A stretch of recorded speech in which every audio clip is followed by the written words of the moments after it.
প্রতিদিনের মতো রোজ সকালে আমার একটাই কাজ, সেটা হচ্ছে বিছানা গোছানো। তারপর সেটাকে চটাপট করে নিয়ে আমি চলে যাই নিচে।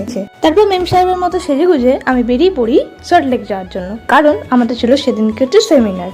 কিন্তু এদেরকে দেখে আপনি ধরতেই পারবেন না যে এরা সেমিনারে যাচ্ছে না অন্য কোথাও। দেন আমরা পৌঁছে যাই হাওড়া স্টেশন এবং সেখান থেকে নেবে বাসে চেপে আমরা পৌঁছে যাই আমাদের জমের বাড়ি।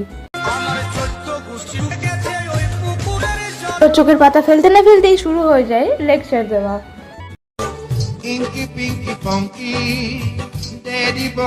কিন্তু এত জ্ঞান খাওয়ার পরেও আমাদের পেটের খিদে না কমে আমরা খেয়ে নিই চাউমিন আর চিলি চিকেন। তারপরেই আমি রিয়েলাইজ করছি শুধু আধ ঘন্টার জন্য এতটা জার্নি করলাম।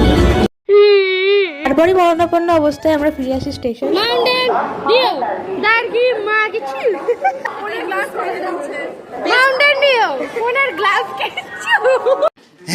সো ব্লগটা এই পর্যন্তই। Do subscribe for more.